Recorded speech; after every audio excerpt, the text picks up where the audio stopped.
Algumas semanas passadas, meditámos como Jesus entrou em algumas casas e ele não se conformou com o ambiente, com as pessoas, com as circunstâncias dessas casas.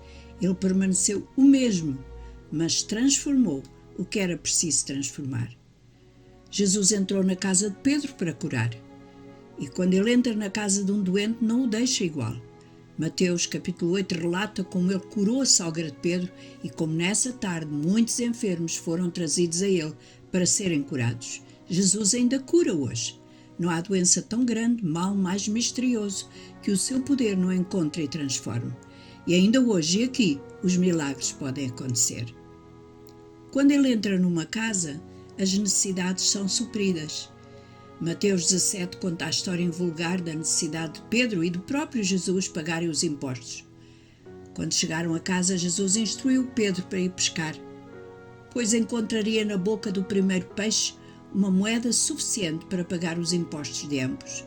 Quando Jesus entra numa casa, ele é poderoso para suprir qualquer necessidade, seja grande ou pequena. Jesus tem prazer em providenciar o que precisamos.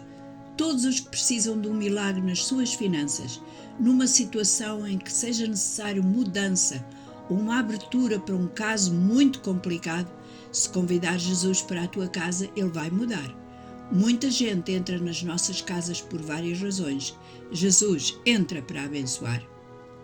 Quando Jesus entra numa casa, os mortos ressuscitam. Em Marcos 5, Jesus entra na casa de Jairo, cuja filha está morta. E apenas com uma palavra, Jesus traz a menina à vida. No momento em que ele entrou, a morte teve que sair.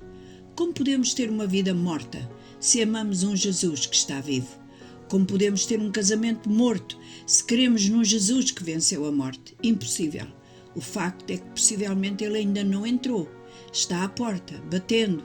E ele pode ressuscitar relacionamentos, sonhos, visão, tudo pode voltar à vida. A pergunta é: deixamos Jesus entrar na nossa vida, na nossa casa, na nossa família? Podemos dizer que sim, mas estará a acontecer o que vimos ele fazer quando entrou naquelas casas? Ele quer entrar. Ouvimos o seu bater? Ele deseja ser desejado. Se ele encontrar um coração, uma vida, uma família que lhe abra a porta, ele entra, não apenas para visitar, mas para morar. Vamos dar lugar à presença de Jesus. Vai haver transformação, festa e comunhão.